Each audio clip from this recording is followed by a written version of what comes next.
पैशाच्या विरोधात नाही बोलणार. द्रव्याविन नर जरी झाला सुंदर, द्रव्याविन नर जरी झाला सुंदर, तो त्याविन चतुर शोभा न पवे. नैवम बाळू महाराज लिखितम.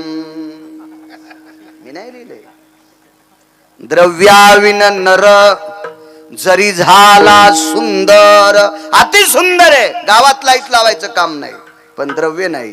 तो त्याविन चतुर शोभा न पवे. मालकांचं वाक्य, अष्टादश संतांपैकी एक मालकांचं वाक्य.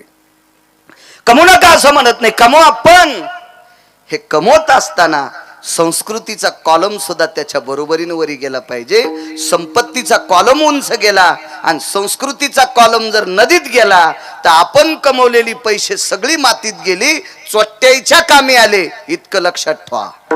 याच्याकरता आपली लेकरं परमार्थात उतरावी. मी म्हणत नाही सगळी कीर्तनकार करा, चांगल्या कीर्तनकाराचे त्यांनी विचार ऐकावा असे करा.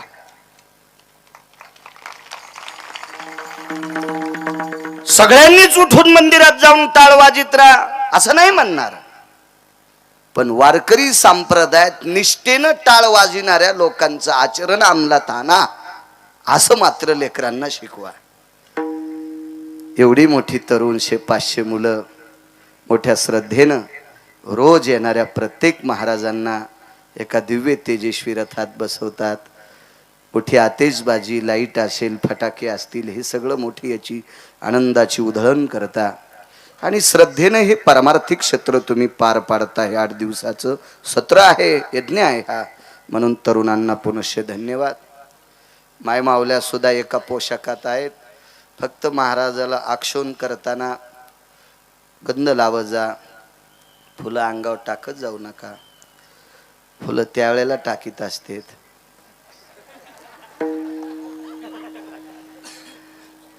काय तुमच्या ध्यानात नाही का? तुमच्या ध्यानात नाही, आमचे नीट सांगत नाहीत. विठाला विठाला विठाला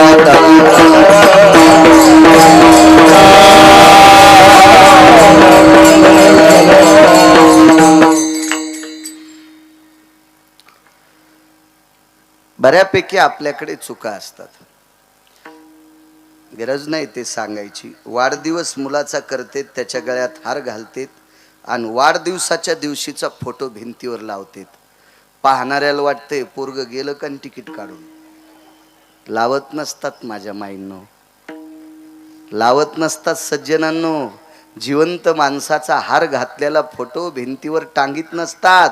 जिवंत माणसाचा हार घातलेला फोटो भिंतीवर टांगला की त्याचं श्राद्ध करावं लागतं.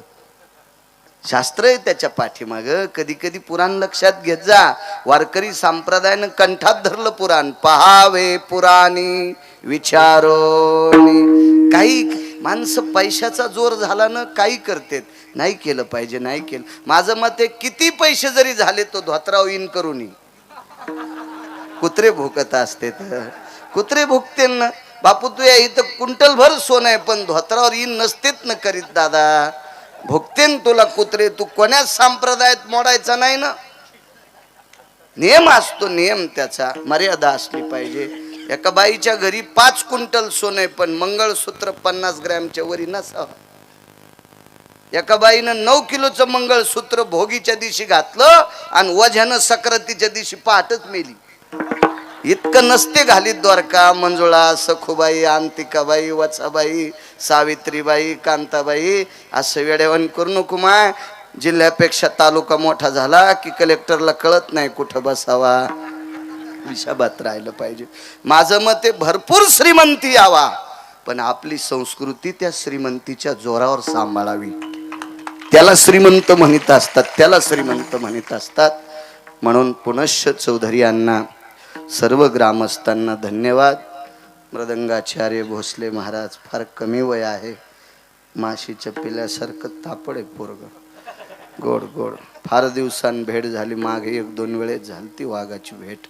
चारी भक्तिपरायण गणेश महाराज, गोड मृदंग क्षेत्रात वैभव, गायन क्षेत्रातली बुलंद तोफ आदरणीय दादा महाराज, गायन क्षेत्रातली बुलंद तोफ आमचे भगवान महाराज, आदी करून त्यांच्या सानिध्यात गणेश महाराज, आदी श्रीधर महाराज, हा मीच आहे ना, नाही दुसरे येतोय, बाळू महाराज आहेत, आदी करून सर्व पेटीवाले, सर्व ज्येष्ठ श्रेष्ठ मंडळी, मस्तक माझा पायावरी वारकरी संतांच्या तारखेच्या संदर्भात अशोकांना संपर्क करत होते.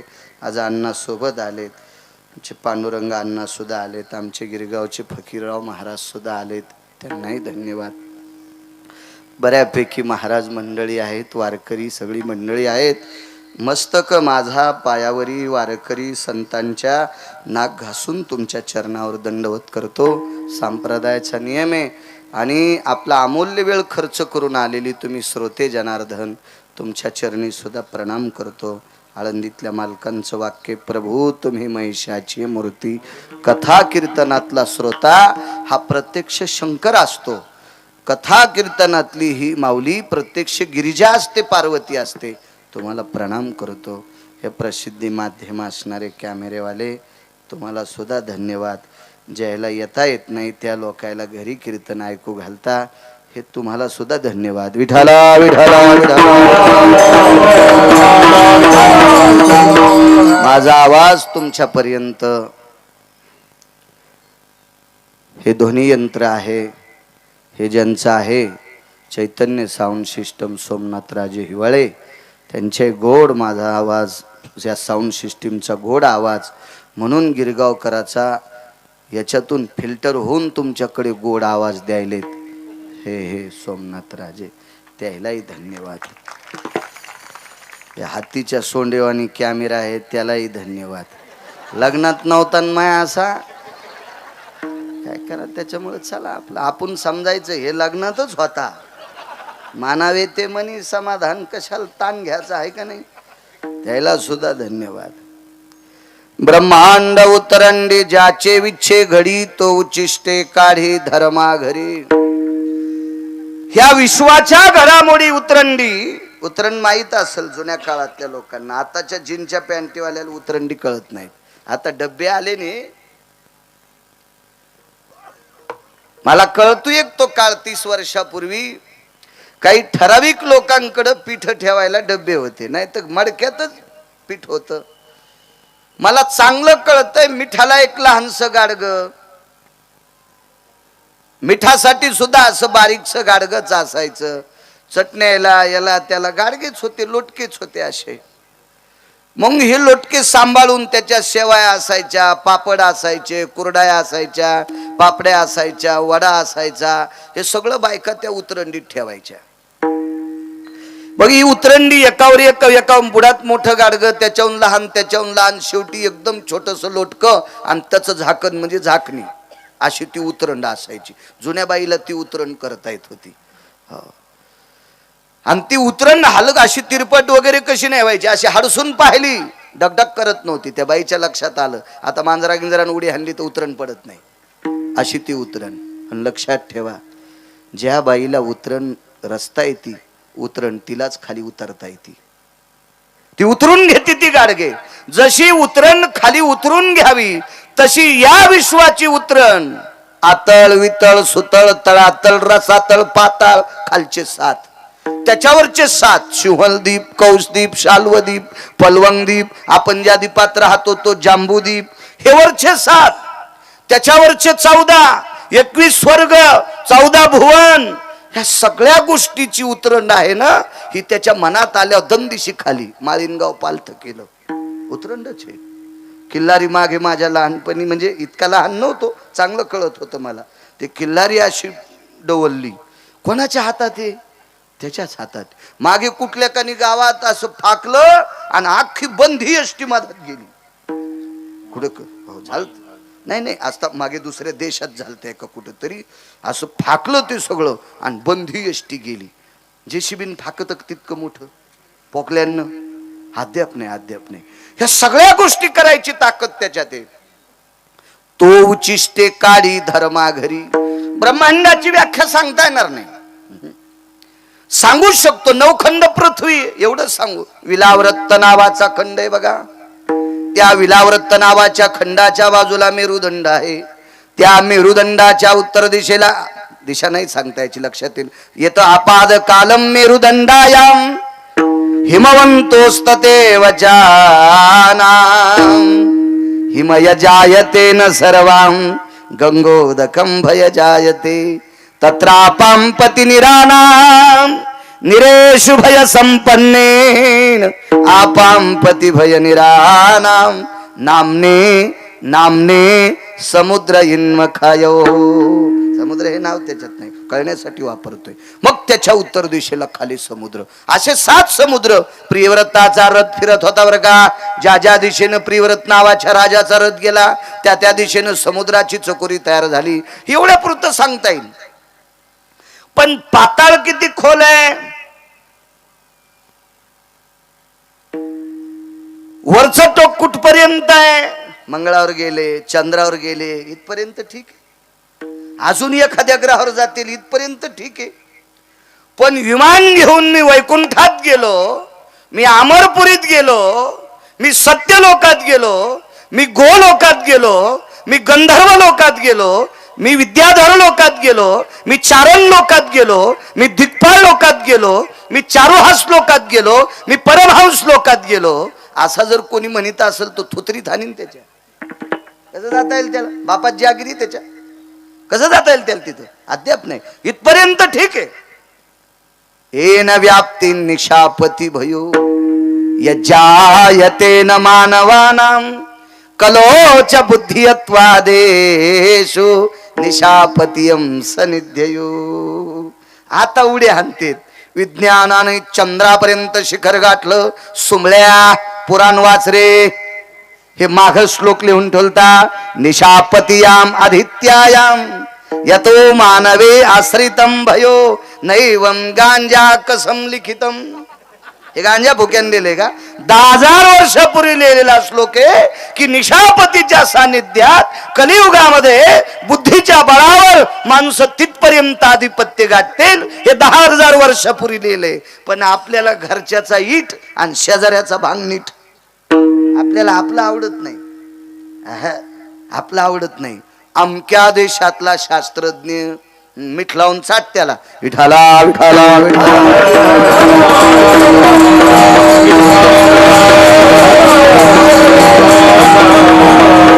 मंगळाच्या मंगळावर गेलं.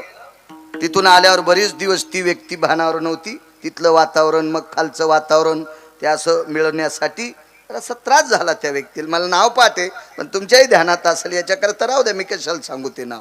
असो इथपर्यंत ठीक आहे. पण पूर्ण ब्रह्मांडाची व्याप्ती ठेवण्याची ताकद कोणात नाही. आणि त्या ब्रह्मांडाची पूर्ण कळसूत्री, सोप्या भाषेत सांगतो, त्याचं बटन, त्याचं रिमोट कंट्रोल येते मला बी थोडी थोडी इंग्रजी. या सर्व ब्रह्मांडाचं रिमोट कंट्रोल ज्याच्या हातात आहे त्याला जगाचा बाप म्हणतात. तो उचिष्टे काढी पांडवा घरी.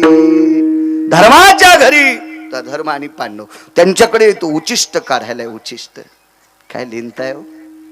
एक जण म्हणला, महाराज कधी पात्र उचलली? आमच्या सप्त्यात माणसं मुद्या घालू घालूच फिरत येत, अंगठ्या घालू घालू, खालून पितळाच्या आणि वरून सोन्याच्या, आणि पार नुसत्या पंक्तीनं फिरतेल. ए कढी आण रे, ए शिरा आण रे, ए वरणाचा आण रे, हे पोळ्याचा आण रे. हे असेच फिरते 4-2% लोक. हे मुठभर पैसे आहेत तर ते पंक्तीत वाकनत. मग विश्व ज्याच्या ताब्यात येतो कसा वाकन? मी म्हणलं वागतो रे तो. माझे निवृत्ती दादा सांगतात त्यावरती तुला शंका यायला नको पाहिजे होती. निवृत्ती दादा सांगतात, प्रत्यक्ष निवृत्ती दादा. हे खालचे नाही वाकायचे, हे वाकत नाहीत ना. मग जगाचा मालक यमाला सांगून यायला नीट वाकितो. कुठं कुठं वाकायचं त्याला वाकायला लावतो तो बरोबर. जी माणसं अन्न सत्रात, अन्न यज्ञात वाकत नाहीत, सामाजिक कार्यात वाकत नाहीत, पारमार्थिक क्षेत्रात वाकत नाहीत, त्या नालायकाला देव संसारातल्या हलकट लोकाय पुढे वाकितू. मग संसारातल्या अत्यंत ज्यांनी 1 पैशाची अक्कल नाही, यानं कमवलेली संपत्ती चुरून गावरान तुपात खातेत का, अशा नालायका पुढे याला वाकायला लावतो का? कारण हा परमार्थात वाकला नाही. हा सामाजिक क्षेत्रात वाकला नाही, गोरगरिबाचं कार्य करताना वाकला नाही, एखाद्या नाविन्यपूर्ण कार्यात वाकत नाही, मग इकडं वाकत राहतो. आता तुझा स्पोर्ट इकडं. जगाचा मालक हे सज्जनांनो. पात्र का उचलली याची बरीच प्रकरण आहेत, पण उचलली का आधी ते सांगतो. मग का पात्र उचलली? तुम्ही जर दिला आशीर्वाद तर त्याचा दुसरा पुरावा मांडण्याचा प्रयत्न करील. पांडवांकडे यज्ञ झाला, फार मोठा यज्ञ होता. त्या यज्ञामध्ये 43,832 लोक एका पंक्तीला जेवत होते. गोळ्या संपल्या नाही माझ्या, वाचून सांगतोय. 43,832 लोक एका पंक्तीला. अशा दिवसाच्या 14 पंगती होत होत्या. दिवसात 14. 43,832 गुणिले 14 एका दिवसाची माणसं. किती साखर लागत असेल तितक्या लोकांना? किती साखर, किती हे एका दिवसाचं. तर 1 वर्ष 53 दिवस यज्ञ चालला. अहो मिठाचं गणित सांगता याचं नाही. 43,832 गुणिले 14 एका दिवसाचे, तर एका वर्षाचे 365 आणि ते 53 दिवस. मग ही संख्या मोजा. आणि इतक्या संख्येला इतक्या दिवसात भाजीला त्या सगळ्या गोष्टीला वस्तूला टाकायला जे मीठ लागलंय का, हे किती टन याचा सुद्धा आकडा सांगता यायचा नाही. कॅशेट गुंडाळण कॅशेट. तर साखर कितीन, गहू कितीन, डाळ कितीन, भात कितीन, चटण्या कितीन, मेथकूट कितीन, पापड कितीन, कुरड्या कितीन, भज्याचं पीठ कितीन, हे काय सांगता येणार रे? पंतरवळ्या किती लागल्या असतील, द्रोणे किती लागले असतील. त्यावेळेला प्लॅस्टिकचं युग थोडंच होतं. वनस्पतीच्या पानाच्या पत्रम यत पंत्राय अन्नोदको शांतिरस्ततेवचा जठरानलो तृप्तवसायाम तंदुलादि अधिष्ठिताम यत् घृतेषु जायते तत्र यत् पूर्णोति महाजयो यत् भोक्तवे सर्वानां सुदियं प्रसन्नस्तो नारायण. असे श्लोक म्हणायला पाहिजे. पण दलिंद्री आमचे काही श्लोक म्हणतात, राम लक्ष्मण हे दोघे बंधू जेवायला बसले दही भात लिंबू, जेवता जेवता अपमान झाला ताटात उंदीर. याला इतकं हाणायला पाहिजे त्या भडव्याला. असले श्लोक म्हणत असतात का? हे श्लोक आपल्याकडे असतात का? राम आणि लक्ष्मण हे दोघं भाऊ आहेत, पण राम हे विष्णू आहेत, लक्ष्मण कोण आहेत माहितीये? शेष. आणि शेष कोणी माहितीये? मग सापाच्या ताटात उंदीर मुतून गेला, काय मायेली उंदराची? म्हणणाऱ्याला लाज वाटायला पाहिजे का नाही? अपमान तर आहेच संप्रदायाचा, पण त्याला अक्कल असायला पाहिजे. लक्ष्मण हे शेष आहेत आणि शेषाच्या ताटात उंदरानं लगी करावा, हे कशाला श्लोकात म्हणतो रे नालायका? मूर्खपणाचं टोक आहे ना. हसली नाही. अन्नपूर्णे महापूर्णे प्रश्नेरोयतम तृष्णा सुधा निवारण हितार्थायाम पाकेषु निष्पतीयानाम अन्नपूर्णेन कृपादानम नमः पार्वते पते हर हर हर महादेव. असे काही श्लोक आहेत ना, खूप खूप सुंदर श्लोक आहेत. हा घालीत नाहीत आपण तिकडे तोंड, आपण दुसरीकडेच घालतो. असो, एवढी लोक जेवायची. नियोजन किती असेल कल्पना करा. 50वा आहे तुमचा. एवढा मोठा उत्सव आहे आणि या उत्सवामध्ये तुम्ही गेल्या 2-4 महिन्यापासून नियोजित असताल. तारखा तर अगोदरच घेतल्या असत्याल, पण पंक्ती कोण, काय वाढण्याची अवस्था, आचारी कोण असावा, पात्र किती असावा, काही कमी पडता कामा नये, उभ्याला उभे तरुण पाहिजे, किती किती नियोजन असं. अहो त्या मंदिरापासून इत्रोक महाराज आणायचा तर या 2 घंट्यापासून नटत असत्याल. टिकली बाजूला सरकली असेल का? असेल का नाही? एका रंगाच्या साड्या आहेत, ती साडी पिन करण्यात किती किती किती किती साध्या एवढ्याशा गोष्टीसाठी इतकं. तर एवढा मोठा हा पसारा तुम्हाला 8 दिवस चालवायचा, सामान्य ताण असेल. आणि 1 वर्ष 53 दिवस यज्ञ चालवायचा आहे, तो किती ताण असेल? आहे का आपल्या डोक्यातला तो विषय? पण विटेवरच्या मालकांना हा यज्ञ पांडवांना स्वतःहून जाणून बुजून करावा लागला. कारण पांडवांना 3 पाप होती. त्याच्यातलं एक सांगतो फक्त नंतरचं. एक गोत्रवधाचं पाप होतं पांडवांना. गोत्रवध म्हणजे आपल्या गोत्रातली बऱ्याचपैकी पांडवांच्या हाताने माणसं मृत्यू पावली, म्हणून निर्जला एकादशीचं व्रत पांडवांनी धर्मानं अनुकरणात आणलं. निर्जला नावाच्या एकादशीचं ज्ञानोबारायांच्या सोहळ्याच्या अगोदरची जी एकादशी, ती ज्ञानोबाराय तुकोबारायच्या सोहळ्यांच्या अगोदर जी पालखी वारीच्या आधी सोहळ्याच्या आधी एकादशी येते, ती निर्जला एकादशी असती. 3 पापापैकी एक पाप त्या एकादशीच्या पुण्याईनं पांडवाचं क्षमन होतंय. अजून 2 कोणते होते पुन्हा कधीतरी ऐका. विठाला विठाला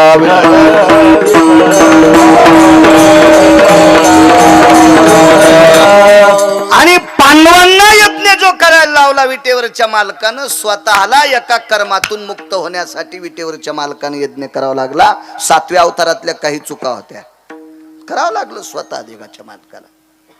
7व्या अवतारातल्या काही चुका होत्या. सज्जनांनो, एक सांगू का तुम्हाला, 7व्या अवतारातली एक चूक, देवाला पांडवांना यज्ञ का करावा लागला? कारण याच्या 19 पापापैकी मुख्य पाप 3, 4, 6, 9, 14 प्रत्येक शास्त्र पुराण वेगवेगळं सांगते, पण काही 19 आहेत, काही 24 आहेत. त्याच्यापैकी काही पाप यज्ञातली पात्र उचलल्याशिवाय संपत नव्हती. आणि तेवढी माणसं जेवण्यासाठी यज्ञच करावा लागेल. भगवंतानं 7व्या अवतारातलं आपलं कर्म खाली करण्यासाठी, आपला बोज खाली करण्यासाठी पांडवांना यज्ञ करावा लागला. अशा माझ्या वाचनातल्या किमान 40-45 प्रसंग असतील. त्याच्यातला एक सांगतो. 7व्या अवतारामध्ये भगवान प्रभू रामचंद्राने एका साधूला जेऊ घातलं. चौधरी आप्पा जेऊ घातलं. आणि जीव घातल्याच्या नंतर दादा पाटील पाणी द्यावं लागतं की नाही? पण पाणी नाही दिलं. कारण काय पाणी द्यावांना, त्या महाराजाला जीव घालणं शक्य होतं, पण त्यानं एका घोटात 1 समुद्र प्यालता. आणि यात जो किती होते? 7. आणि 7 घोटात तहान जाती का? एकाच मने माझा पिता जयाने प्राशिला, म्हणून मी बहुभीते गया साधू कुळाला. लक्ष्मी स्वतःहून म्हणत होते, एका घोटात माझा पिता पिऊन टाकला. त्या व्यक्तीचं नाव होतं महर्षी अगस्ती. आणि त्या अगस्तीला सांगितलं 7व्या अवतारात आता पोटभर जेवले, माफ करा, पाणी देऊ शकत नाही. ते म्हणले कशाला बोललं जेवायला, माफ करा, पुढच्या अवतारात पाणी पाजील. कधी पाजलं माहितीये? गिरी येणे गिरी गोवर्धन उचलिला, नखावर गोवर्धन धरला, सगळे गवळी गोपी वासर गिसर सगळे मध्ये घेतले. 7 दिवस 7 रात्र पाऊस पडत होता.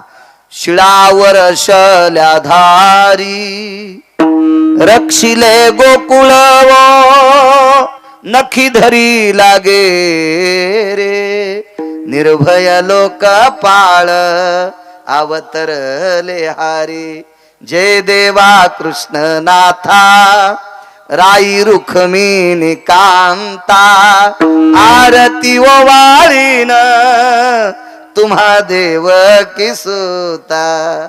बाळू महाराज लिखित नाही बा, मालकांचं लिखित आहे.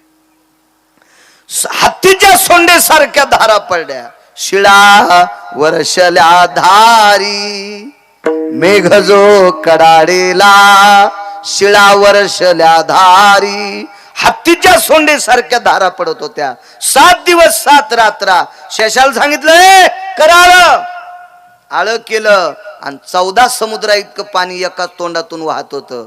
आणि म्हाताऱ्याला सांगितलं ही पाणी प्या बाबाजी या. आणि तोंड लावलं म्हाताऱ्यानं आणि तृप्तीचा ढेकर द्यायला. बस झालं गडे कृष्णा. तेव्हा इंद्राला सांगितलं आता पाऊस बंद कर, मागचं कर्ज पुढं. असं काही कर्ज होतं. याच्याकरता पांडवांना यज्ञ करायला लावला. तो उचिष्टकारी धर्मा घरी सांगतोय. माझे निवृत्ती दादा का म्हणतात धर्माच्या घरी विटेवरच्या मालकानं उष्ट काढलं? तो प्रसंग असा आहे, सगळे नियोजन, पात्र कोणी टाकायचं, मीठ कोणी वाढायचं, पाणी कोणी द्यायचं, भात कोणी वाढायचा, पोळी कोणी वाढायचं, तूप कोणी वाढायचं, स्वयंपाक करून तूप वाढायचं काम भीमानं केलं. पांडवाच्या यज्ञात आचारी भीम होते. कारण भीमावर अन्नपूर्णेची कृपा होती. अन्नपूर्णेची कृपा होती. एवढा मोठा सुंदर स्वयंपाक. वैकुंठवाशी माधव महाराज मगर सांगायचे, मी रंगनाथ गुरुजी परभणीकरांचं सुद्धा एक वाक्य एका महात्म्याच्या मुखारविंदातून ऐकलं, कारण मी ते दोन्ही महात्मे स्वतः बघितलेले नाहीत. म्हणे भीमानं केलेलं वरण जर वाळलेल्या झाडाला टाकलं संध्याकाळी उरलेलं, तर सकाळच्याला झाडाला पाला फुटत होता. एखादा म्हणील ही अंधश्रद्धा आहे, तुला काय म्हणायचं तर म्हणणं सुमळ्या. मानील तो देईल काय, न मानील तो नेईल काय, वैराजो काय घेणे त्याला. एक जण म्हणला साखर कडू आहे, तुला जे म्हणायचं म्हण ते कडू. एक जण म्हणला साखर कडू आहे, तर मी म्हणला तुला काय म्हणायचं तर म्हण रे कडू. साखर म्हणालो मी, त्याला कडू कशाला म्हणू. तू ठरव ना, खारट म्हण, कडू म्हण, आंबट म्हण, तुरट म्हण, तू म्हण, पण साखर गोडच आहे ना. तसा पुराणीचा रस गोड आहे ना, पाहावे पुराणी विचारून. आणि वाक्य कोणाचं आहे, तुकोबा राहायचं. तुका म्हणे नाही विश्वास ज्या म्हणे, पाहावे पुराणी विचारून. पुराणीचा रस आहे तो.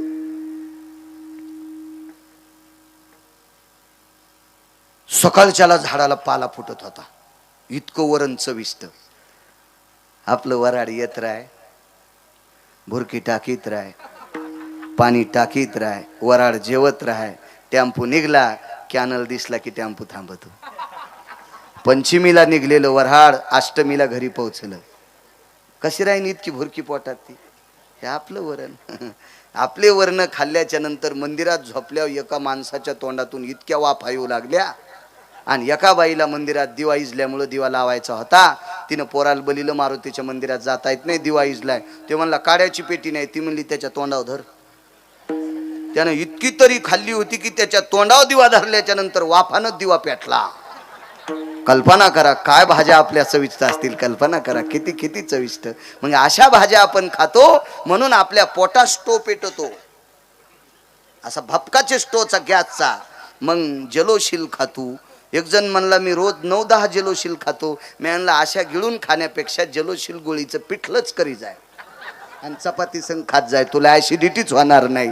अरे कमी खायनं तेलकट सुंबळ्या. संकरित गाई सारखं खास लागला, खाला दम नाही, शेणाला दम नाही आणि दुधाचा दम नाही.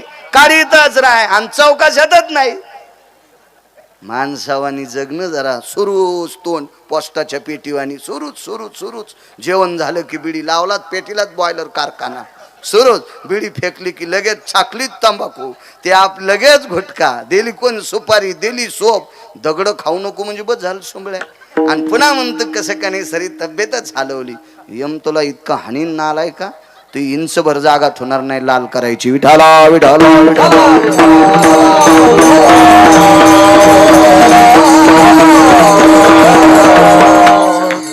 चविष्टता होती भीमाच्या हातात. स्वयंपाकाचं काम भीमाकडे, पत्रिका वाटायचं काम अर्जुनाकडे आहे, नमस्कार करायचं काम धर्माकडे आहे, गंध लावायचं काम स्वतः धर्माकडेच घेतलं. म्हणजे गंध लावणे आणि नमस्कार करणे ही सगळी कामं वाटून दिली. पहिल्या दिवशीचा यज्ञ आरंभ झाला. तो उचिष्टेकारी धर्माघरी सांगतोय. यज्ञाला आरंभ झाला. 1400 लोक होते. पाणिनीची सुक्त म्हणणारी 14. आपल्याकडे सुद्धा याग आहे ना, मला वाटतं रुद्रयाग आहे. वा वा, रुद्रयाग आहे आपल्याकडे. स्वाहा न भय रुद्र भय जज्ञिरेनाम यदम रुद्र प्रणमोच्छ भवस्ततोति रुद्राय महारुद्राय प्रवजतो अंजनी सुताय सगर्भप्वायुनंदना रामानुज सर्वस्थितो यत्र तेचि भवज्जायतो संन्यासस्थिताधिष्ठितं पवित्र महारुद्राय मुच्यते यत्स्वाहा. असे ते मंत्र म्हणत असतात ते लोक. मी 27 वर्षापूर्वी पाठ केलते. अजून डाटा आहे, डिलीट होत नाहीत ते. मोबाईलला खास दिला पंढरपुरातल्या मालकानं, होत नाहीत ते डिलीट. रुद्रयाग आहे तुमच्याकडे स्वाहाकार. फक्त 1400 लोक होती मंत्र म्हणण्यासाठी. 1400 लोक. पाणिनीचे सुक्त. केळीच्या पानासारखी जी पातळ, टोकदार सुईच्या आणि सारखी टोकदार जो काय ते मंत्र म्हणायचे. ते मंत्र ऐकत असताना बाकीच्या लोकांना असं वाटायचं की आपण कुठे आहेत. असे ते नादब्रह्मच असतो तो. ह्या लोकांची स्वर ऐकल्याच्या नंतर, हे बोल ऐकल्याच्या नंतर, मृदंगाचे त्या रुचा ऐकल्याच्या नंतर असं हृदय हलतंय. एवढी मोठी पात्रता त्यांची. 1400 लोक. त्या प्रत्येकाला जेवायला सोन्याचं ताट होतं. पहिल्या दिवशीच्या आहुत्या आटपल्या. आपली सोहळे उतरली आणि ती भूदेव जेवणा करता आपल्या यज्ञशाळेकडे अन्नशाळेकडे ती निघून गेली आणि भगवंतानं सांगितलं बसवा पंक्ती. बसली पंगत. तर पहिल्याच पंक्तीला 43,832 लोक बसलेली होती. कोणी मोजली माहिती आहे? संजयानं. एक जण म्हणला महाराज भारतीय युद्धामध्ये संजय हा कौरवाकून होता, मग तो कसा वाचला? म्हणलं तू या साडूला विचारणं जाऊन, ते सांगन तुला. फक्त त्यानं दारू नाही पेल्या विचार. त्यानं दारू पेल्यावर तू जाशील साडूला विचारला संजय कसा वाचला. काय मूर्खासारखे प्रश्न करतात काही काही माणसं. संजय युद्धभूमीवर नव्हता. संजय हा घरात बसल्या बसल्या त्या अंध व्यक्तीला टीव्ही दाखवत होता. व्यास कृपा दीपक संजय जहाला. आणि त्या संजयानं घरी बसल्या बसल्या सांगितलं 43,832 लोक एका पंक्तीला आहेत. धर्माने गंध लावला.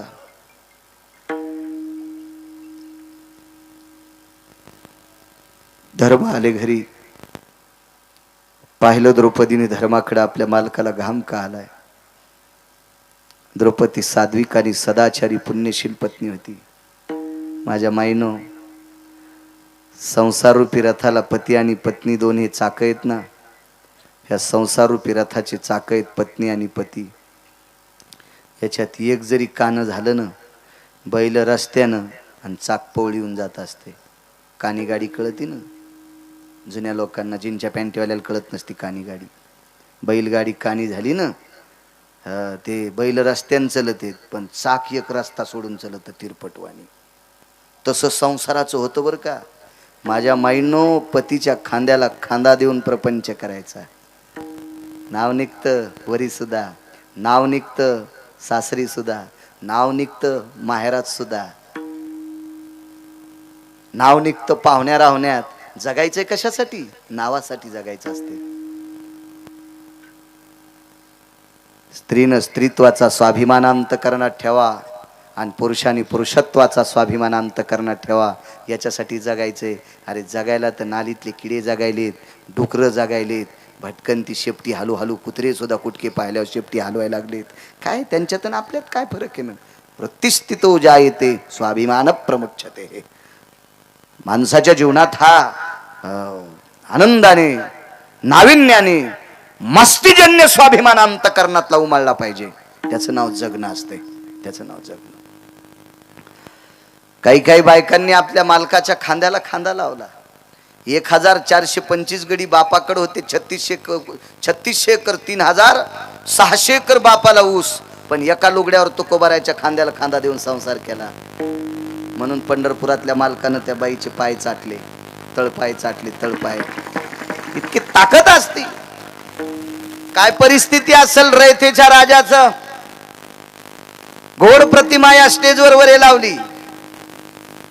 माझ्या रयतेच्या राजावर संस्कार काय केले असतील. मालक कुठं गुलामगिरीत होते. या सर्व सुखद दुःखद गोष्टीशी एकत्रित कुटून नाविन्यपूर्ण रत्न या देशाला प्रदान करणारी राष्ट्रमाता जिजाऊबाई साहेब, काय आपल्या मालकाच्या खांद्याला खांदा दिला असेल त्या माऊलीनं. तेव्हा ही रत्न प्रगट होत असतात. त्यावेळेला ही रत्न प्रगट होत असतात. अहो, या लोकांच्या संसारात दुःख नव्हतं असं कोण म्हणतंय? उलट यांच्या संसाराची यथा पाहिल्याच्या नंतर ज्याच्या अंतःकरणात संस्कृतीशी ओलावाय का, तो 2 दिवस जेवणारच नाही. इतकं यांच्या संसारात दुःख होतं. पण तरी ते दुःख दाबून प्रपंचात खांद्याला खांदा आपल्या धन्याच्या द्यायचा आणि पुढे चालत राहायचं. असं जीवनकडीला नेणारी लोक होती. काय द्रौपदी होती माझ्या माईंनो. मालक तुम्हाला घाम आलाय. स्वतःच्या पदरानं पतीचा घाम पुसण्याचा अधिकार स्त्रीला आहे. पण चोपदार सोबत असल्यामुळे पदरानं पतीचा घाम पुसला नाही. ही नाविन्य जपणारी. हो, काही काही गोष्टी जपल्या पाहिजे. आम्ही एका कार्यक्रमात गेलो. तुम्ही होते फकरू महाराज त्या कार्यक्रमात बासरला. आणि त्या कार्यक्रमात आम्ही गेल्याच्या नंतर उत्कृष्ट कीर्तनकार आणि त्यांची बायको दोघं हातपाय धुत असताना नवऱ्याच्या खांद्यावर लोंबलेल्या उपरण्यानं बायकोनं तोंड पुसलो. हे 50-50 लोक पाहत होते. शिवाजीराव लाटे होते महिन्याचे वारकरी त्या कार्यक्रमात. मला म्हणले महाराज आता कसं करायचं हो, इतक्या लोक आहेत, ते तिकडं ते हात धुवायला लागलाय आणि मागून उपरनं लोंबलेलं तवरक्तीनं ते तसंच त्याच्याच खांद्यावर त्या कोपऱ्यानं तोंड पुसलं. वा वा वा वा, धोतरान पुसलं नाही ते तरी बरं झालं. मर्यादा असली पाहिजे, मर्यादा असली पाहिजे, मर्यादा. सांगू तुम्हाला, लवून चोपून जितकं वागतं ना माणूस राजे हो, तितकं त्याचं नाव निघत असतं, तितकं त्याचं नाव निघतंय. काय मावल्या होत्या ह्या जुन्या मावल्या. मी रविवारी गाडी हाकायला जायचो, बाशिंगात जात होतो. गावकरी माणूस, खोटं कचल सांगू, जात होतो मी रोजानं. तूर कापायला 4 बायका होत्या. दुपारच्या वेळेला मालक आले, 3रा पहारा. मालक आले, मालकाला बांधावर बघितल्या बरोबर तूर कापणाऱ्या बायकांनी आपला पदर सावरला.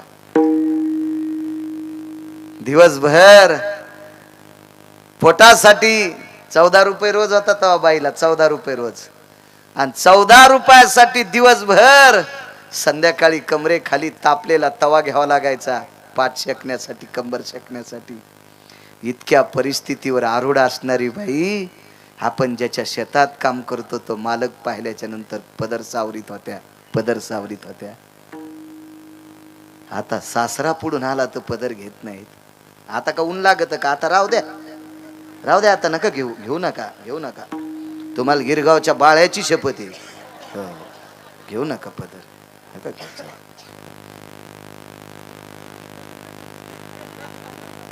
तुम्हाला एक सांगू का माझ्या माईंनो, माफ करा, कशा करता बोलतोय मी. ज्या संप्रदायाच्या नावानं भाकरी खातो त्या संप्रदायानं तुम्हाला डोक्यावर घेतलंय.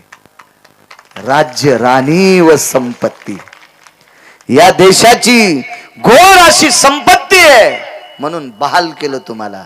ज्या घरी कुलस्त्रिया, राज्य, राणी व संपत्ती, या देशाची तुम्ही संपत्ती आहात. 2 गोष्टी झाकलेल्या असा. कोटीनं पैसे माणसाकडे असावं पण डायरीच्या पुढून नाही ठेवा. पैसे डायरीच्या मागून ठेवले पाहिजे, पुढून नाही ठेवायचे. कोटीनं असावं. आणि बाईकडं अब्जानं पैसे तिच्या नवऱ्याकडं तिच्याकडे असावा पण तिनं अंग भरून वस्त्र घातलेली असावा. ती या देशाची संस्कृती. ही विटेवरच्या मालकाला, या काशीतल्या मालकाला आवडते. इतकं नाविन्य सांगितलं. अंग भरून कपडे घालण्यामध्ये एवढं मोठं नाविन्य आहे. मालक इति वरुदा काये स्वेदाती जायते. काया म्हणजे शरीर आणि स्वेद म्हणजे घाम. का घाम येतोय. आणि माझघरात गेले, घराला एक विशिष्ट प्रकारचं नाव आहे. माझघर, राणीवसा, पाकगृह, ही जुनी नावं आहेत. आता तुमच्या लक्षात येणार नाही. ज्यानं मराठी MA केले त्याच्या डोक्यावरून जाते. तर तुम्ही परीक्षेत नापास होता पण घरात इंग्रजी 70% बोलतात आणि इंग्रजी पेपरात 0%. आणि घरात तर मात्र 70% इंग्रजी बोल. अहो एक बाई बँकेत पैसे उचलायला आली. मी म्हणलं काय चाललं आजी. लय टेन्शन आलंय महाराज. आणि करा सही तर लावा शाही. म्हणजे सही करता येईन. टेन्शन शब्द मराठी आहे का. मी म्हणलं आजी आमचं घर जवळ आहे, येता का चहा घ्यायला. नाही महाराज आता लय बिजी आहे. अरे मी म्हणलं आगाऊच बाई म्हातारी इतकी बिजी. म्हणजे अंगठा देणाऱ्या बाईचे सुद्धा संस्कृत डोक्यावर आहे. संस्कृत ती काय इंग्रजी डोक्यावर. इंग्रजी सही करता येईल. मूर्खपणाचं टोक आहे. आपले शब्द सांभाळले पाहिजे. नाविन्य आपल्या शब्दामध्ये. माझा मराठाची बोल अमृतातेही पैजा. काय ताकद आहे. पुन्हा एका ठिकाणी ये मराठीचे नगरी ब्रह्मविद्येचा सुकाळू करी. मालकांची वाक्य आणि या लोकांचे वाक्य एका अक्षरात आहे. माझा रमाकांत आहे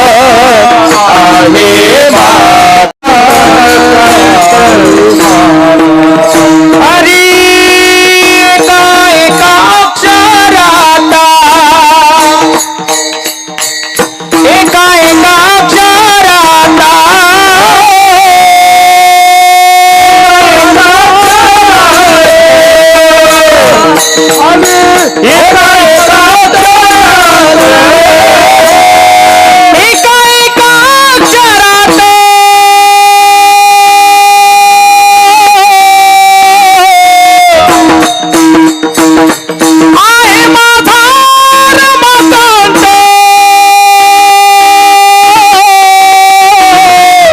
एका एका अक्षरात आहे माझा रमाकांत, एका एका अक्षरात आहे माझा रमाकांत,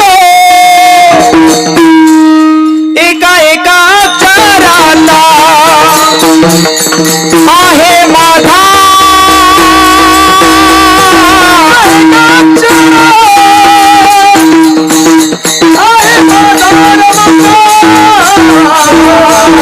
एका एका अक्षरात आहे माझा रमाकांत, एका एका अक्षरात आहे माझा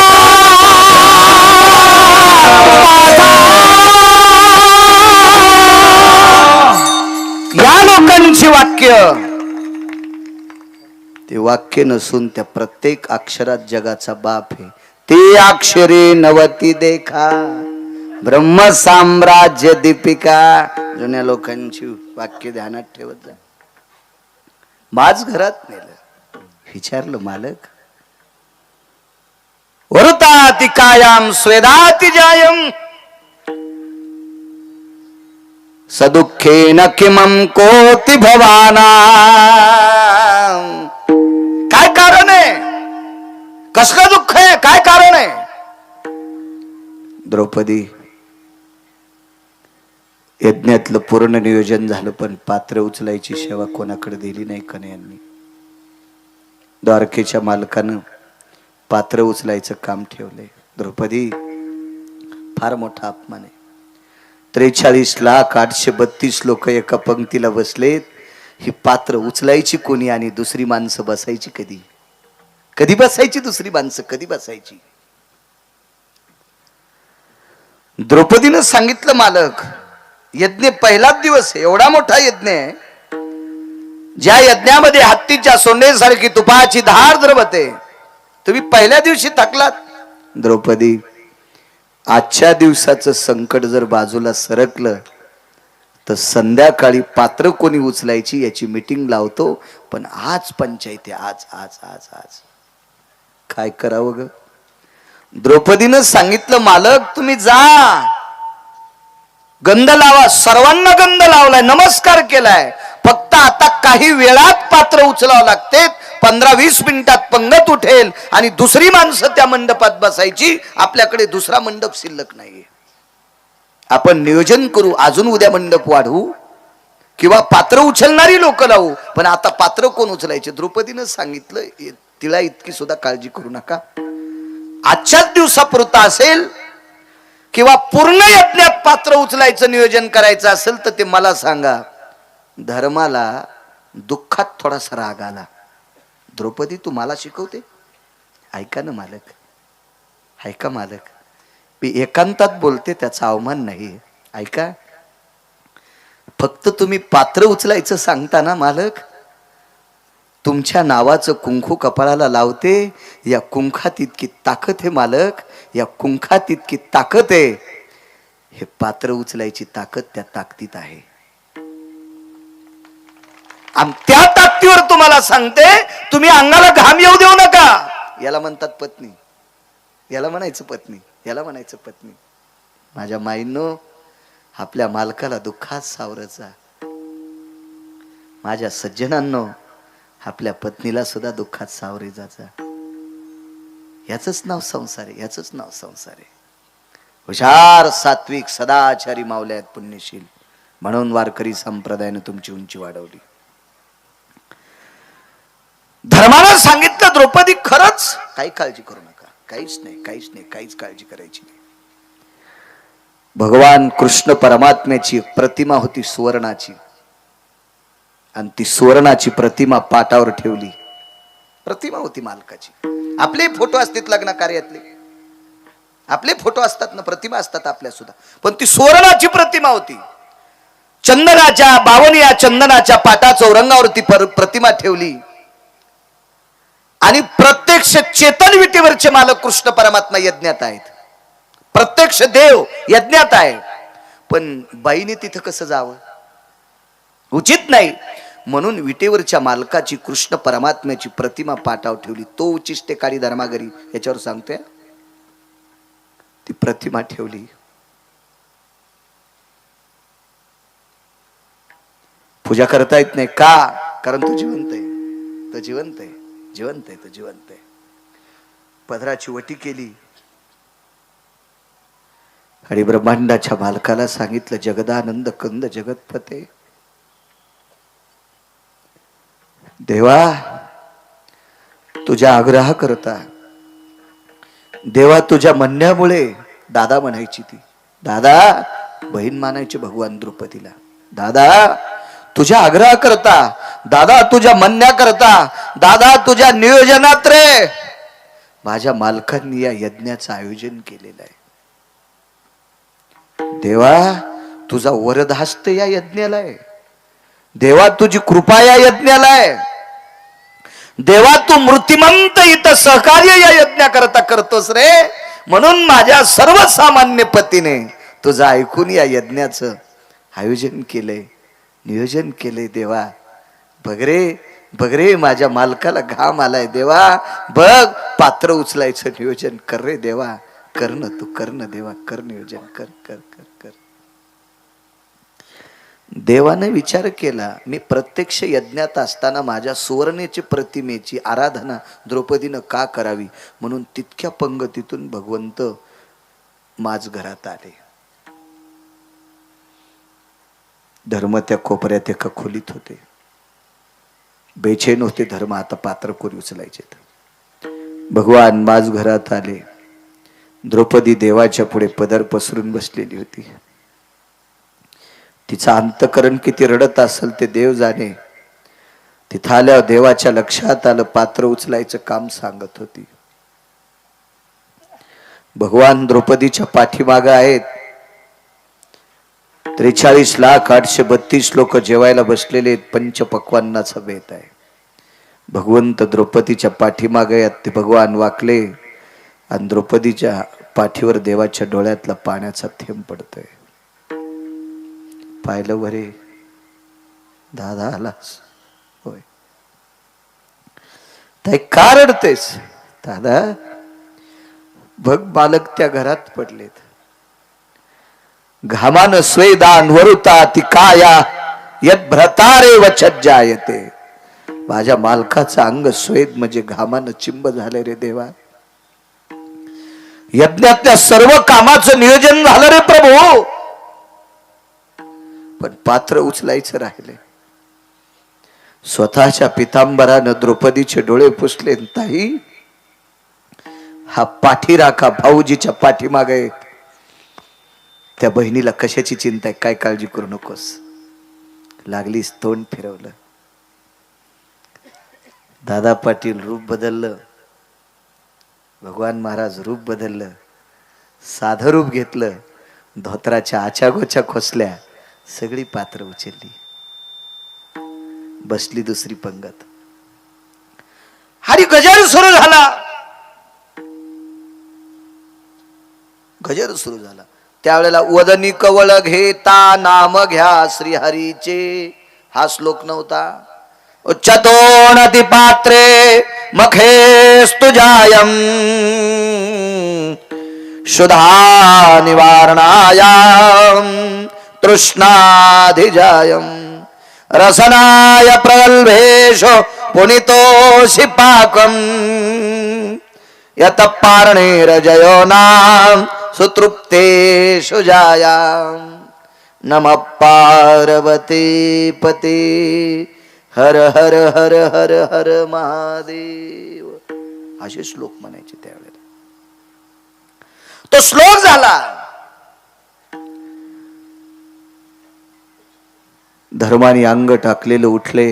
विचारलं द्रौपदी, एका पंक्तीला जेवणाचा डबल श्लोक का होतोय? मालक ऐका ऐका. पंगत दुसरी बसली, मालक दुसरी बसली, पंगत दुसरी बसली. धर्मानं विचारलं, द्रौपदी वेडी आहेस की काय ग? पहिल्या पंक्तीची पात्र उचलली नाही याच्याकरता माझं अंग घामानं चिंब झालंय आणि तू दुसरी पंगत बसली म्हणतेस? मालक मी जीवनात एकही गोष्ट खोटी बोलली नाही. केल्या चुका 3, पण त्या खोटं बोलण्याच्या चुका नाहीत. त्याच्यातली एक चूक आहे, दुर्योधनाला हसली अजून 2 चुका आहेत. पण तुमच्याशी झळ लागेल अशी कुठलीही चूक केली नाही.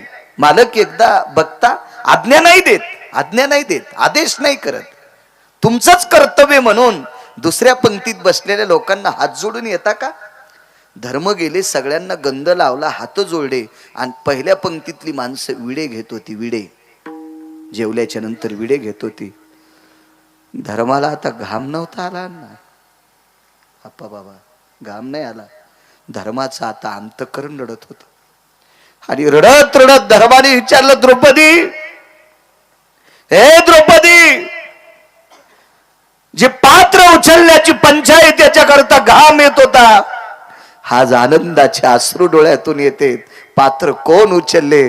त्यावेळेला द्रौपदीचा उमाळा दाटून आला आणि पाटावर टेकलेल्या प्रतिमेकडे पाहिलं. तो उचिष्टे काढी धर्माघरी,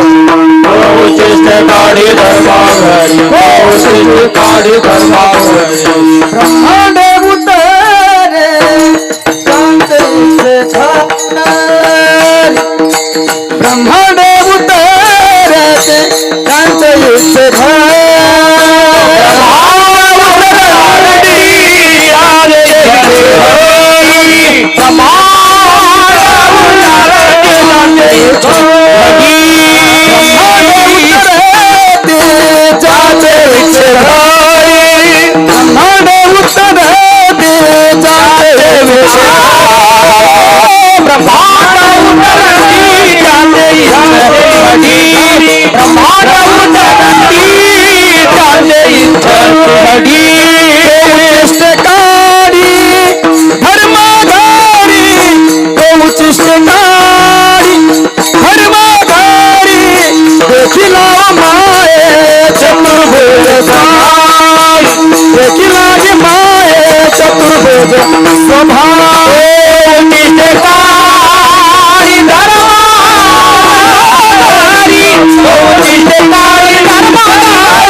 काय ताकद आहे राजो. उष्ट काढलं देवाने, उष्ट का? एक पुरावा आहे मागचा, पण मी पुढे सरकतोय, ऐकिला असं ग्रहित करा. पात्र उचलण्यात फार मोठं पुण्य आहे. म्हणून सज्जनांनो, तुम्हाला सांगतो, पंक्तीतले पात्र उचली जा. कारण पुराणाचा असा एक दिलासा आहे की सर्वात मोठं दान कोणतं श्रेष्ठ असेल तर ते अन्नदान आहे. पैसे दान करत असताना एखाद्या वेळेस पाप करू शकते. द्रव्य पात्र विचारून, द्रव्य पात्र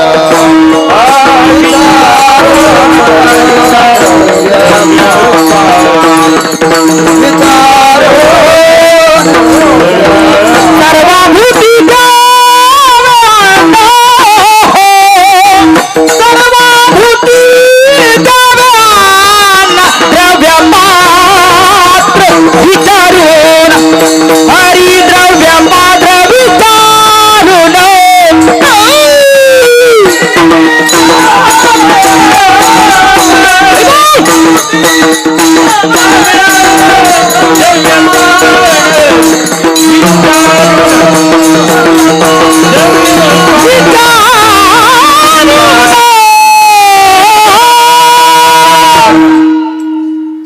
अन्न कोणालाही द्या, जात पात धर्म पंथ काही विचार करायचा नाही. भुकेल्याशी द्यावे अन्न, भुकेल्याशी द्यावे अन्न. शपथ पुरावा आहे. सर्वाभूती द्यावे अन्न. कोणी असो, भूत या शब्दाचा अर्थ जीवसृष्टी. तुम्हाला एक माहित आहे, एक दिव्य तेजस्वी साधू धर्मानुरागे तिथे तुरागे, यद धर्मशीलो ती पुण्येति शीलो, यज्जायति शीले उदरो न पोक्षः.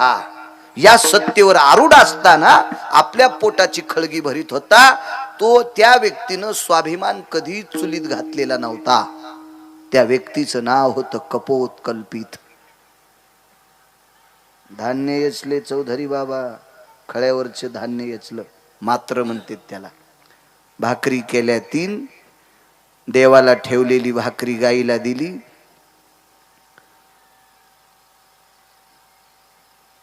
एक भाकरी गंगेला समर्पित केली, सदाव्रत नावाचा विधी म्हणतात त्याला. आणि एक स्वतः करता भाकरी ठेवली.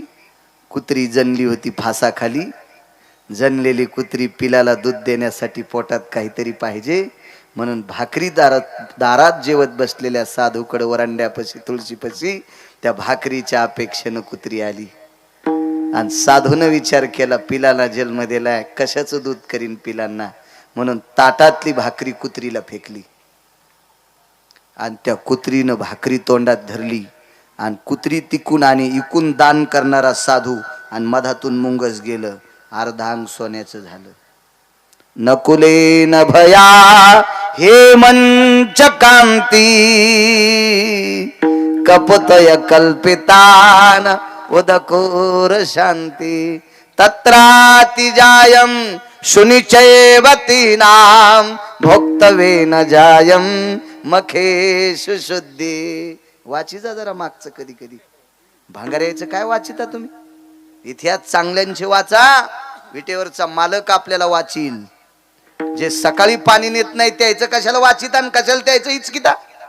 आपला संसार हिचकून जाईन. भंगिऱ्याचं हिचकी जाऊ नका, चांगल्यांचं हिचका. अन्नदानाची ताकद आहे. पैसे दान दिल्यावर कधी कधी पाप लागू शकते. कारण सोंग कोणी घ्यालय? सोंग कोणी घ्यालय?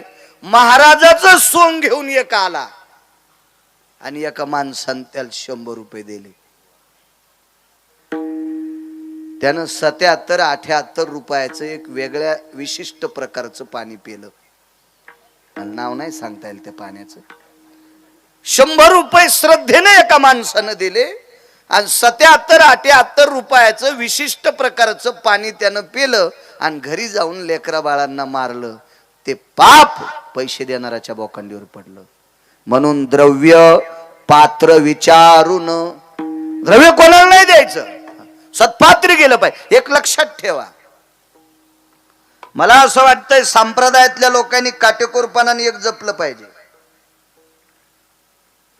आपण वारीत जातो, शेजाऱ्या पाजाऱ्याची जी रस्त्यावरची जी खेड्याची अशी गावं आहेत का रस्त्याच्या कडेला पालखी मार्गावर, खेड्यापाड्यातल्या मावल्या 4-2 बाजरीच्या भाकरी, 4-2 चपात्या, एखादी पुरणाचीच पोळी, काही मुद्दाम होऊन वारकऱ्याला आडवं घेतात. घ्या ना महाराज, घ्या ना, घ्या ना, घ्या ना, घ्या ना, इतक्या श्रद्धेनं. एक दिंडी चालली होती, मी तिथं हजर होतो. बाई डोक्यावर गवताचा भारा होता, तिच्याकडे 2 म्हशी होत्या आणि दिंडी जाता जाता गवताचा भारा वट्यावर टेकला. पिशवीतले 5 रुपयाचा ठोकळा काढा. गवत कापल्याने हिरवे जर हात झालेले होते. पदर घेतला डोक्यावर आणि त्या पिशवीतले 5 रुपये त्या पालखीत टाकले. हात जोडले. देवा, कामामुळे येऊ शकत नाही रे देवा, पण माझ्या लेकराला आशीर्वाद दे. इतक्या श्रद्धेनं दातृत्व करणारा देश आहे. मला असं वाटतं इतक्या श्रद्धेनं जर आम्हाला कोणी पैसे देत असतील तर आम्ही त्याचे गुटके खाल नाही पाहिजे. खालून संसार पेटन, खालून आम्ही बिड्या नाही वाढायला पाहिजे, आम्ही तंबाखू नाही खाल पाहिजे. निदान आमच्या 3 लोकांना पक्वाद्यानं, गायकानं, कीर्तनकारानं. तुम्ही काऊन टाळ्या वाजिल्या आणि तुम्ही इशीच खा है का नाही? आमच्यावर घेतल्यावर मोठी खसखस पिकती तुमची. हा, तुम्ही कशा करता सप्ते करायला लागले? महाराज श्रीमंत करण्यासाठी, पक्वादे श्रीमंत करण्यासाठी, गायक श्रीमंत करण्यासाठी, आणि तुम्ही सोनाराच्या फुकणीसारखे असेच इकडून वारे तिकडे आणि तिकडून वारे इकडे. महाराज तुमच्या गावातल्या 100 पोरांनी तंबाखू सोडायला पाहिजे. मी बोटा सगट पाया पडेल त्यांच्या. इथं बसलेल्या 200 बायकांनी नस सोडा, तंबाखू सोडा. मी त्या दिवशी वरुडीत पण सांगितलं होतं तंबाखू सोडायला पाहिजे. आणि जी सासू तंबाखू सोडितच नाही का, 7वीत पोरग जाऊस तर पोराच्या माईनं सासूचं तोंड त्याच्या गालाला लागू द्यायचं नाही, कारण ते पोरग विषारी होईल. आजीचं तोंड त्याच्या गालाला लागूच द्यायचं नाही. आमची 90,000ची मसड बिमार पडली, तंबाखू खाणार बाई कोट्यात गेलती म्हणून मसड बिमार पडली, इकली म्या, कासच जाळली तिनं, दुधाच आलं नाही. 90,000ला घेतली होती मसड म्या. डॉक्टरनं सगळे पर्याय केले, मसड दुरुस्त झाली नाही. मी म्हणलं साहेब झाला असेल काय? म्हणले तंबाखू खाणार बाई. मी म्हणलं आमची इथे एक बाई रातच्या तंबाखू खाती आणि पहाट थुकती, काय तोंडी शरी असेल. आणि तीच शेण आणायला गेलती, त्याच्या वासान मसर बिमार पडली. मसड मसड तर तान लेकरू किती बिमार पडेल याचा विचार करा ना. आजीला जराशी तरी वाटावा. काय म्हणालो मी? आजीला जराशी तरी वाटावा. तंबाखू खाऊन त्या चिमुकल्या लेकराच्या गालाला तोंड नाही लावा. म्हणून आजीनं आजच्या सप्त्यात उद्यापासून तंबाखू खाणं बंद करावा. आणि त्या तंबाखूच्या वाचलेल्या पैशावर पोराला पेन्सिल द्यावा, पोराला पॅड घेऊन द्यावा, पोराला दप्तर घेऊन द्यावा, पोराला टिफिनचा डब्बा घेऊन द्यावा. नातवाला, तिचा नातू कलेक्टर झाल्याशिवाय राहणार नाही.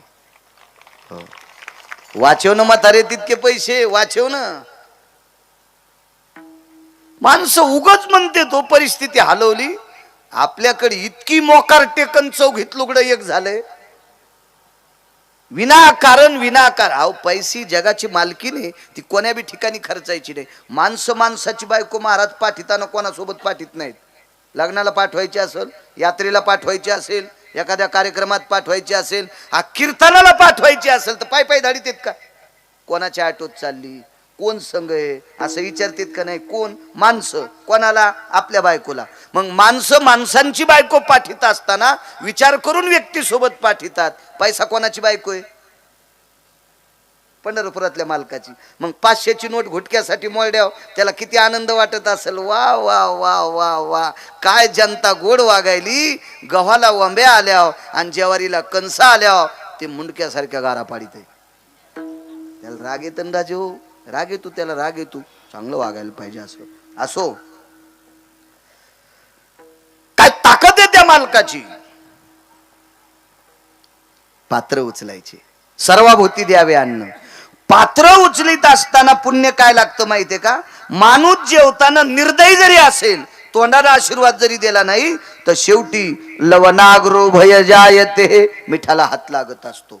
आणि त्यावेळेला अंगुली आशीर्वचनायाम पुण्यम षष्टादि जायते. 6 मात्र्यातलं पुण्य पात्रावर पडत असतं. अन्नदान कोणी केलंय ते नाही इचकायचं, पण 6 मात्र्यातलं पुण्य जेवणारा माणूस पात्रावर टाकत असतो. आणि या 6 मात्र्यातलं पुण्य ज्यानं पात्र उचलले त्याला प्राप्त होत असते. म्हणून माणसानं पंक्तीत पात्र उचलायचं काम केलं पाहिजे. फार मोठं काम आहे ते, फार मोठं. इकडं तो उचिष्टे काळी धर्मा घरी, जगाच्या मालकानं पात्र उचलले, धर्माच्या यज्ञात उष्ट काढलं. देखिला ओ माय चक्रभुज स्वभावी, सुदर्शने त्याच्या हातात, पण वारू ते वाघवी अर्जुनाचे. का घोडे सांभाळले असतील? अर्जुनाची घोडी धुतली आनंते. एक पुरावा आहे. जगाच्या मालकानं अर्जुनाची घोडी धुतली. दुसऱ्या कडव्यात सांगतोय, इथं वारू ते वाघवी अर्जुनाचे शब्दाचा जरी वलय वेगळे असतील, त्याचा अर्थ मात्र वेगळे. जगाच्या मालकानं अर्जुनाची घोडी का सांभाळावं? इकडे तर गायी सांभाळण्याच्या बाबतीत दिलंय. रामावतारात म्हशीला सुद्धा प्राधान्य दिलंय. झाले राम राज्य काय उने आमासे, धरणी धरा धरी पिके गायी ओळल्या म्हैसी. शेळ्याच्या बाबतीत काही पुरावा अजून ऐकलेला नाही. शेळीच्या बाबतीत अजून पुरावा ऐकलेला नाही. शेळ्या वाईट नाहीत, पण शेळीला वाईट म्हणले नाही कोणी. पण नालायक पोराला शेळी जन्म देती म्हणून शेळी पुराणात घेतली नाही. कारण शेळीचं पोट्ट हरामखोर आहे. बोकड्या लय नालायक आहे, बोकड्या निर्दयी बोकड्या, म्हणून शेळीला पुराणात घेतलं नाही. उलट आळंदीतले मालक म्हणले, शेळीचे चरणे. शेळी असा करांडीतच राहती. शेळी बुडातलं पान कवाच खात नाही. तुरीला कंडाळी करांडीन, कापसाला करांडीन, सोयाबीन करांडीन, तुळशी करांडीन. असे शेंडे छानायचं काम करते. हा. मुद्दल खात नाही शेळी, याज हानी ती. शेपुडी याजाला छानती बघा, याजाला छानती, याजाला मुद्दल तचट होती. हो, इतकं नालायक पोराला जन्म द्याला शेळीनं. किती नालायक सांगू का, शेळीच्या पोराला तिसऱ्या दिवशी त्याची बहीण कळत नाही. शेतकरी असाल तर लक्षात घ्या. मी याच्याकरता सांगतोय, लय अंधश्रद्धा बोकाळली आणि ही अंधश्रद्धा उद्या या संप्रदायाला घातक ठरू शकते. संप्रदाय स्थापित केल्या लोकांना काही जाणार नाही, पण ही अंधश्रद्धा जर बोकाळली तर भविष्यातले उद्याचे या पोराच्या वयातले तरुण 40शीत गेल्यावर इकडं मानणार नाहीत, तीच अंधश्रद्धा डोक्यावर घेऊन नाचतील. याच्याकरता त्याला मुळीच आळा बसणं गरजेचं आहे. रोग पहिल्या पट्टीत तेव्हाच कळायला पाहिजे, मग डॉक्टरला त्याला आवर घालता येते.